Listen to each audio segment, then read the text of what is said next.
آج جس طرح سے پوری دنیا میں انسانوں کی نسل کشی کی جا رہی ہے، اس میں صرف مسلمان ہی نہیں یا کوئی یہودی ہی نہیں، عیسائی ہی نہیں، اس میں انسانوں کی نسل کشی کی جا رہی ہے۔ اس کے پیچھے کی وجہ صرف اور صرف دینی کتابوں میں ابلیس کی مداخلت ہے۔ اس نے موجودہ دور کے حالات، جو اس ٹائم حالات چل رہے ہیں، اس سے متعلق جو باتیں ہونی تھیں، ان باتوں کو اس طرح سے توڑ مڑوڑ کر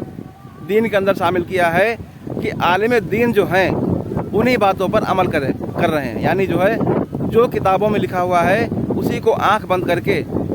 صحیح مانتے ہیں۔ یہ ان کے حرام خوری اور بزدلی اور جو بھی یعنی کہہ لو، یہ اس کی انتہا ہے،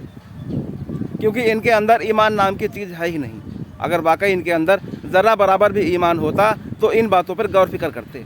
مگر کم بختوں نے علم کو ہی ایمان مان لیا ہے۔ ان کے نزدیک علم ہی سب کچھ ہے، اور علم وہ جو ان کے علاموں نے ان کی کتابوں میں لکھا ہے۔ اگر یہ قرآن پہ ہی غور فکر کرتے، قرآن سے مسئلوں کو حل کرتے تو یقیناً یہ حالات پیدا نہ ہوتے، مگر کم بختوں کی کمینے پن کی انتہا یہ ہے کہ وہ اپنے علاموں کی لکھی ہوئی کتابوں پر ہی عمل کریں گے۔ کرتے رہو، دیکھتا ہوں تم کب تک انسانوں کی نسل کشی کرواؤ گے۔ اگر یہی حالات رہے جو اس وقت موجودہ حالات ہیں تو یقیناً بہت جلد دنیا سے انسانوں کا نام و نشان مٹ جائے گا، اور یہی ابلیس کا منصوبہ ہے کہ انسانوں کو دنیا سے بالکل ان کا نام و نشان مٹا دو کہ اللہ نے آخر اس مخلوق کو سب سے افضل بتایا کیوں۔ آج ابلیس اپنے مقصد میں کامیاب ہو گیا ہے، آرام سے بیٹھا ہوا ہے، اور اس کے بنائے ہوئے نظام کو، جو اس نے دجالی نظام بنایا ہے، اس پر ہر مذہب کے عالم جو ہے عمل کر رہے ہیں۔ صرف ایک مذہب کے نہیں، ہر مذہب کے عالم جو ہے اس کے بنائے ہوئے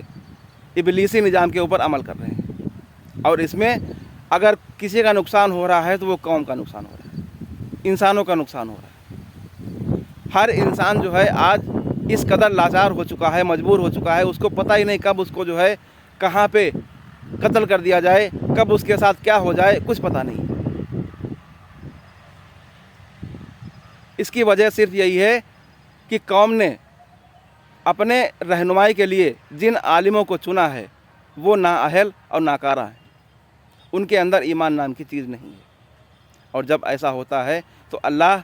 اس قوم کو اپنی نظر میں گرا دیتا ہے، یعنی جو ہے قوم کے اندر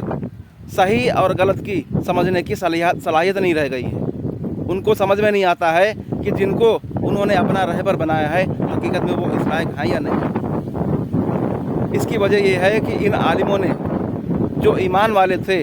جو حقیقی انبیاء کے وارث تھے، ان کو اس قوم سے